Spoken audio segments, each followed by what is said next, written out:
గౌరవ సభ్యులు పల్ల రాజేశ్వర్ రెడ్డి గారు, పాల్వాయి హరీష్ రావు గారు వ్యక్తం చేసినటువంటి వారి యొక్క అనుమానాలను నివృత్తి చేయడం కోసం అధ్యక్ష, ప్రస్తుత ప్రభుత్వం ఇప్పటి వరకు 829 కోట్ల 12 లక్షల రూపాయలను రిలీజ్ చేయడం జరిగింది అధ్యక్ష. అదేవిధంగా ఇప్పటి వరకు అథెంటిక్గానే మేము చెప్పేది, దాన్ని దాయాల్సిన అవసరం లేదు, ఉన్న బకాయిలు 5,520 కోట్ల 60 లక్షల రూపాయలు బకాయి ఉంది అధ్యక్ష.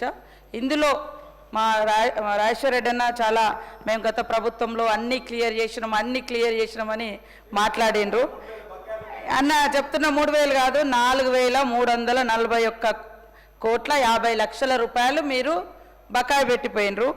దాంట్లో మా గవర్నమెంట్ వచ్చిన తర్వాత అయిన బకాయి ఎంత అంటే 1,179 కోట్ల 10 రూపాయలు. మా ప్రభుత్వం వచ్చినాక 7/12/2023 7వ తారీఖు నాడు మనం ప్రమాణ స్వీకారం చేసిన తర్వాత నుంచి మేము లెక్కగట్టింది 1,179 కోట్ల 10 లక్షల అధ్యక్ష.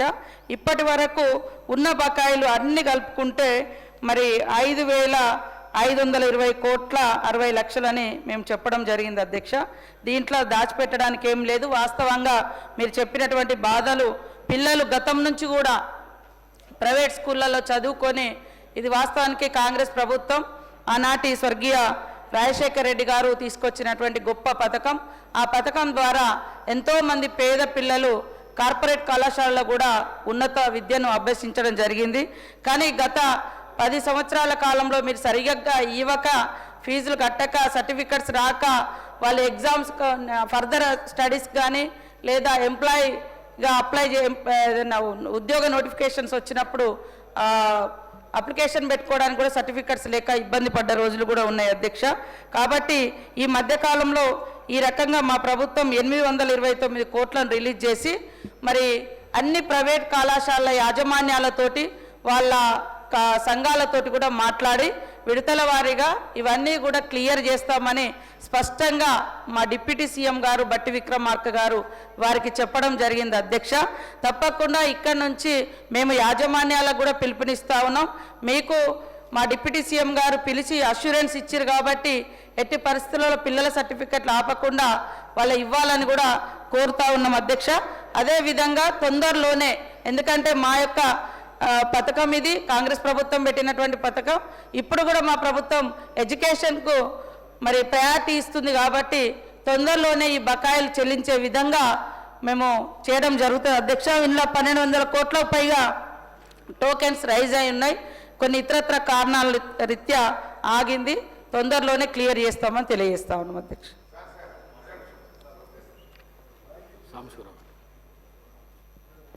అధ్యక్ష, నేను దీనికి సంబంధించి ఒక 3 క్వశ్చన్స్ అంటే ఉప ప్రశ్నలు వేస్తున్నాను. దాని మీద క్లారిటీ ఇస్తే బాగుంటుందనేది నేను కోరుతున్నాను. టోటల్గా ఎంతకాలంలో ఈ బకాయిలు చెల్లించగలుగుతారు? నెంబర్ 1 అంటే ఈ సంవత్సరం మొత్తం చెల్లించగలుగుతారా, లేకపోతే ఎంత సమయం పడుతుంది? రెండోది, ఒకవేళ అది కుదరకపోతే దశల వారీగా చెల్లించాలన్నప్పుడు మొదటి దశ ఎంత చెల్లిస్తారు? 2. మూడోది, ఆ చెల్లించే వాళ్ళల్లో ప్రాధాన్యతలు ఏమిటి? అంటే దానిలో చిన్న చిన్న జూనియర్ కాలేజీలు ఇటువంటివి ఉంటాయి, జూనియర్ డిగ్రీ కాలేజెస్, దానికి సంబంధించిన ప్రాధాన్యతలు, అది మూడోది అధ్యక్ష. ఆ విధంగా టోటల్ ఒక హామీ భరోసా ఇవ్వటమే కాకుండా కొంత ఇమీడియట్గా రిలీజ్ చేస్తే, మొదటి దశలో ఇమీడియట్గా రిలీజ్ చేస్తే వాళ్ళకు సొలేస్గా ఉంటుందని తెలియజేస్తూ, ఈలోపు పిల్లల తల్లిదండ్రుల్ని ఒత్తిడి చేయకుండా యాజమాన్యాలతో గవర్నమెంట్ అంటే అక్కడ ఉన్నటువంటి కలెక్టర్ స్థాయిలోనో ఆర్డీఓ స్థాయిలోనో వాళ్ళకి మీరు అధికారాలు ఇచ్చి వాళ్ళ యాజమాన్యాన్ని పిలిచి వాళ్ళకి భరోసా ఇచ్చి, తద్వారా మొదటి దశ ఇంత విడుదల చేస్తే ఆ భరోసాతో వాళ్ళు కూడా తల్లిదండ్రులను ఇబ్బంది పెట్టరు. అందుకని ఈ 4 అంశాలని సీతక్క గారు నోట్ చేసుకుని దీనిపైన క్లియర్గా హామీ ఇస్తే రాష్ట్ర వ్యాప్తంగా కూడా యాజమాన్యాలు, పిల్లలు పెద్ద రిలీఫ్ ఫీల్ అవుతారని చెప్పి మీ ద్వారా మంత్రి గారికి తెలియజేస్తున్నాను. సీతక్క గారు ఎంతసేపు గత ప్రభుత్వ బకాయిలని మా మీద బుద్ధి చల్లే ప్రయత్నమే చేస్తూ ఉన్నారు అధ్యక్ష. మా రిక్వెస్ట్ ఏంటంటే government is a continuous process. 2014-15లో బీఆర్ఎస్ ప్రభుత్వం వచ్చినాడు, ఇదే కాంగ్రెస్ ప్రభుత్వం మాకు కూడా 2,000 కోట్ల రూపాయల ఫీజు రియంబర్స్మెంట్ బకాయిలు మాకు పెట్టిపోయారు. ఆ రోజు 2,000 కోట్లు బకాయిలు పెట్టిపోతే మేము ఆ రోజు చెల్లించాం. మేము మీలాగా బకాయిలు పెట్టిపోయారు మేము ఇవ్వము అని అనలేదు అధ్యక్ష. Government is a continuous process అని చెప్పి ఆ రోజు 2,000 కోట్ల రూపాయల బకాయిలు బీఆర్ఎస్ ప్రభుత్వం చెల్లించింది. ఇక రెండో విషయం అధ్యక్ష, బీఆర్ఎస్ హయాంలో అసలు ఫీజు రియంబర్స్మెంట్ ఇవ్వనే లేదు, జరగనే లేదు అనేటువంటిది పూర్తిగా సత్యదూరమైనటువంటిది. మేము పెద్ద నోట్ల రద్దు లాంటి ఒక ఆర్థిక మాంద్యాన్ని ఎదుర్కొన్నాము. 2 సంవత్సరాలు కరోనా వల్ల కూడా ఆర్థిక మాంద్యాన్ని ఎదుర్కొన్నాము. అయినప్పటికీ కూడా ఏ సంవత్సరం కూడా 2,000 కోట్లకు తగ్గకుండా 9.5 సంవత్సరాల్లో 20,000 కోట్ల రూపాయలు ఫీజు రియంబర్స్మెంట్ బీఆర్ఎస్ హయాంలో చెల్లించాము.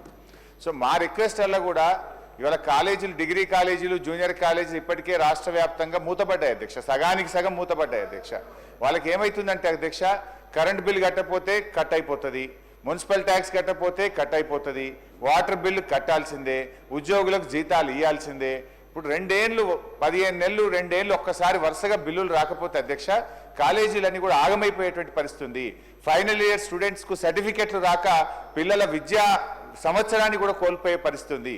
ఇక్కడ ఒక విషయం కూడా సీతక్క గారు మా హయాం అన్నారు. యాక్చువల్గా నేను కూడా ఫైనాన్స్ మినిస్టర్గా పనిచేసిన అధ్యక్ష. మాకేముంటుందంటే అధ్యక్ష, ఈ రైతు బంధు జూన్ జూలైలో ఒక 7,000 కోట్లు ఇచ్చేవాళ్ళం, నవంబర్ డిసెంబర్లో 2వ విడత రైతు బంధు 7,000 కోట్లు ఇచ్చేవాళ్ళం. ఎప్పుడైనా నేను కూడా డిసెంబర్లో మీటింగ్ పెట్టి జనవరి, ఫిబ్రవరి, మార్చ్ ఈ 3 నెలల్లో ఫీజు రియంబర్స్మెంట్ ఇచ్చేవాళ్ళం. ఎందుకంటే 2 సార్లు రైతు బంధు పోయినప్పుడు ఫైనాన్స్ మీద కొంత ఒత్తిడి ఉండేది. 2వ విడత రైతు బంధు అయిపోయిన తర్వాత జనవరి, ఫిబ్రవరి, మార్చి నెలల్లో ఎప్పుడైనా ఫీజు రియంబర్స్మెంట్ ఇద్దాం. మీరు వచ్చారు, అప్పుడు ఎగ్జాక్ట్గా అదే టైంలో మీ గవర్నమెంట్ వచ్చింది. కానీ పోయిన జనవరి, ఫిబ్రవరి, మార్చిలో ₹1 కూడా ఇవ్వకపోవడం వల్ల ఇవాళ ఇది పేరుకుపోయిన పరిస్థితి ఏర్పడ్డది. సో నేను అనేది ఒకరి మీద ఒకరు చేయడం కాదు, కానీ విద్యార్థుల భవిష్యత్తు, లక్షలాది మంది విద్యార్థుల భవిష్యత్తును దృష్టిలో పెట్టుకొని, కాలేజీలను భవిష్యత్తును దృష్టిలో పెట్టుకొని దయచేసి ఈ జనవరి, ఫిబ్రవరి, ఇప్పుడు ఈ మార్చి నెలాఖరులో ఉన్నాం కనుక ఈ ఒక 2,000 కోట్లన్నా మినిమం వెంటనే ఇవ్వగలిగితేనే ఆ కాలేజీలు, ఆ పిల్లలు బయటపడే పరిస్థితి ఉంది అధ్యక్ష. మన సీతక్క గారు ఒక 800 కోట్లు ఇచ్చామన్నారు. ఇవన్నీ కూడా కేంద్ర ప్రభుత్వం నుంచి ఎస్సీ ఎస్టీ కాంపోనెంట్ కింద ఢిల్లీ నుంచి ఏవైతే డబ్బులు వచ్చినాయో అంతవరకు పాస్ ఆన్ చేసిండ్రు. రాష్ట్ర ప్రభుత్వం నుంచి మాత్రం నిధులు విడుదల చేయడం లేదు. మీరు బడ్జెట్లో పెట్టారు, మొన్న బడ్జెట్లో పెట్టిందన్న ఈ మార్చ్ 31 లోపు తప్పకుండా విడుదల చేసి ఆ విద్యార్థుల భవిష్యత్తును, కాలేజీల భవిష్యత్తును కాపాడాలని మీ ద్వారా ప్రభుత్వాన్ని కోరుతున్నాం.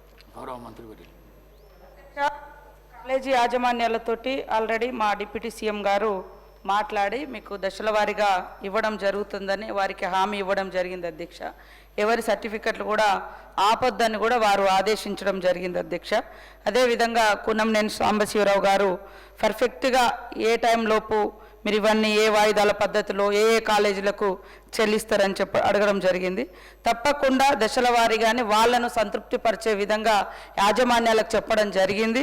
మాకు కూడా మేము వచ్చి రాగానే మరి అప్పులే కాకుండా 21,000 కోట్ల రూపాయలు ఒక రైతు రుణమాఫీకే అత్యధికంగా నిధులు కేటాయించడం మూలంగా కూడా మిగతా శాఖలకు కొద్దిగా బర్డెన్ పడ్డ మాట వాస్తవం.